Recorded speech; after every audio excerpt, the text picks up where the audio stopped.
رسول اللہ صلی اللہ علیہ وسلم کے زمانے میں کتے مسجد میں آتے جاتے تھے، لیکن لوگ ان جگہوں پر پانی نہیں چھڑکتے تھے۔ صحیح بخاری حدیث نمبر 174۔ عدی بن حاتم کہتے ہیں کہ میں نے رسول اللہ صلی اللہ علیہ وسلم سے کتے کے شکار کے متعلق دریافت کیا، تو آپ صلی اللہ علیہ وسلم نے فرمایا کہ جب تو اپنے سدھائے ہوئے کتے کو چھوڑے اور وہ شکار کر لے تو اس شکار کو کھا، اور اگر وہ کتا اس شکار میں سے خود کچھ کھا لے تو اس کو نہ کھائیو، کیونکہ اب اس نے شکار اپنے لیے پکڑا ہے۔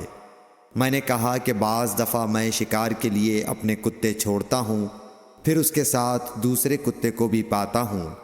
آپ صلی اللہ علیہ وسلم نے فرمایا، پھر مت کھا، کیونکہ تم نے بسم اللہ اپنے کتے پر پڑھی تھی، دوسرے کتے پر نہیں پڑھی۔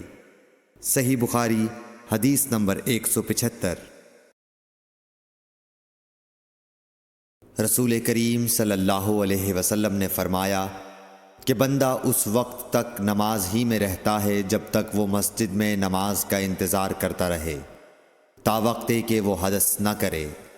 ایک اجمی آدمی نے پوچھا کہ اے ابو ہریرہ، حدث کیا چیز ہے؟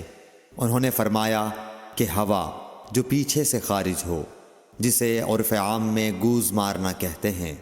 صحیح بخاری حدیث نمبر 176۔ رسول اللہ صلی اللہ علیہ وسلم نے فرمایا کہ نمازی نماز سے اس وقت تک نہ پھرے جب تک ریح کی آواز نہ سن لے یا اس کی بو نہ پا لے۔ صحیح بخاری حدیث نمبر 177۔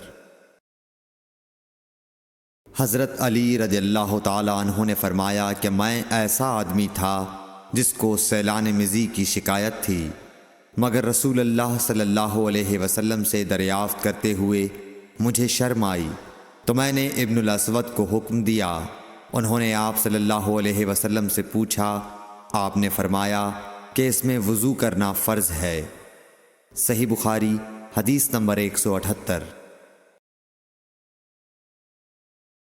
زید بن خالد نے حضرت عثمان بن عفان رضی اللہ تعالیٰ عنہ سے پوچھا کہ اگر کوئی شخص صحبت کرے اور منی نہ نکلے، فرمایا کہ وضو کرے جس طرح نماز کے لیے وضو کرتا ہے، اور اپنے وضو کو دھو لے۔